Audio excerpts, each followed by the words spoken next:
Defending champion Chennai Super Kings IPL 2024లో రెండవ విజయాన్ని నమోదు చేసింది. మంగళవారం రాత్రి చెన్నైలోని చాపాక్ మైదానం వేదికగా గుజరాత్ టైటాన్స్తో జరిగిన పోరులో రికార్డు స్థాయిలో 63 పరుగుల తేడాతో విజయం సాధించింది. బ్యాటింగ్, బౌలింగ్లలో చెన్నై ఆటగాళ్లు అద్భుత ప్రదర్శన చేయడంతో మ్యాచ్ ఏకపక్షంగా సాగింది. తొలుత బ్యాటింగ్ చేసిన సీఎస్కే నిర్ణీత 20 ఓవర్లలో 6 వికెట్ల నష్టానికి 206 పరుగులు చేసింది. అయితే భారీ లక్ష్య ఛేదనలో గుజరాత్ బ్యాటర్లు చేతులెత్తేశారు. నిర్ణీత 20 ఓవర్లలో 8 వికెట్ల నష్టానికి కేవలం 143 పరుగులు మాత్రమే చేశారు. రైట్, దీనిపై మరింత సమాచారం మా ప్రతినిధి మానస్ అందిస్తారు. ఐపీఎల్ సీజన్ 17లో చెన్నై మరొక విజయాన్ని అందుకుంది.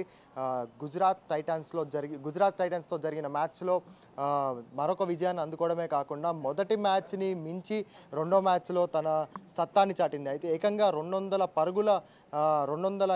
పరుగుల లక్ష్యాన్ని గుజరాత్ ముందట ఉంచిన చెన్నై టీం అటు బ్యాటింగ్లో ఇటు బౌలింగ్లో కూడా పూర్తిగా డామినేట్ చేసిందని చెప్పుకోవచ్చు. ముఖ్యంగా చూసుకున్నట్టయితే కెప్టెన్ రుతురాజ్తో పాటు ఓపెనర్లు శివం దూబే అదేవిధంగా రచిన్ రవీంద్ర ముగ్గురు కూడా విధ్వంసకర ఇన్నింగ్స్ ఆడడమే కాకుండా బౌలింగ్లో ముస్తాఫిజర్ అండ్ దీపక్ చాహర్ కూడా చాలా మంచి ప్రదర్శన కనబరిచి అటు గుజరాత్ టైటన్స్ని కనీసం అంటే లక్ష్యానికి ఏ స్థితిలోనూ చేరువుగా వచ్చే విధంగా కూడా వాళ్ళ నానివ్వకుండా చేయడం జరిగింది. గుజరాత్ టైటన్స్ ఎక్కడా కూడా అసలు లక్ష్యాన్ని చేరుకునే స్థాయిలో కనిపించలేదు.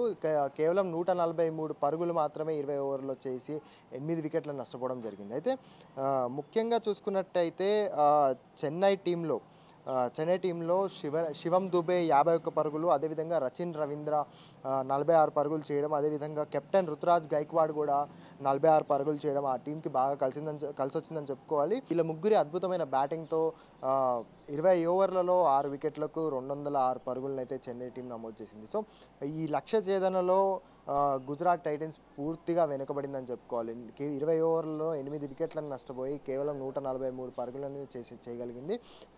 చెన్నై బౌలింగ్ విషయానికి వస్తే పేసర్ దీపక్ చాహర్ కావచ్చు, అదేవిధంగా తుషార్ పాండే, అదేవిధంగా ముస్తాఫిజర్ వీళ్ళు ముగ్గురు కూడా తలా 2 వికెట్లు తీసి గుజరాత్ టైటన్స్ని కోలుకోలేని దెబ్బ కొట్టడం, గుజరాత్ టైటన్స్ బ్యాటింగ్ లైనప్లో కూడా ఎవరు కూడా సరైన పోటీని కూడా ఇవ్వకపోవడంతో చెన్నై మరోసారి తన ఖాతాలో ఒక విజయాన్ని నమోదు చేసుకుంది.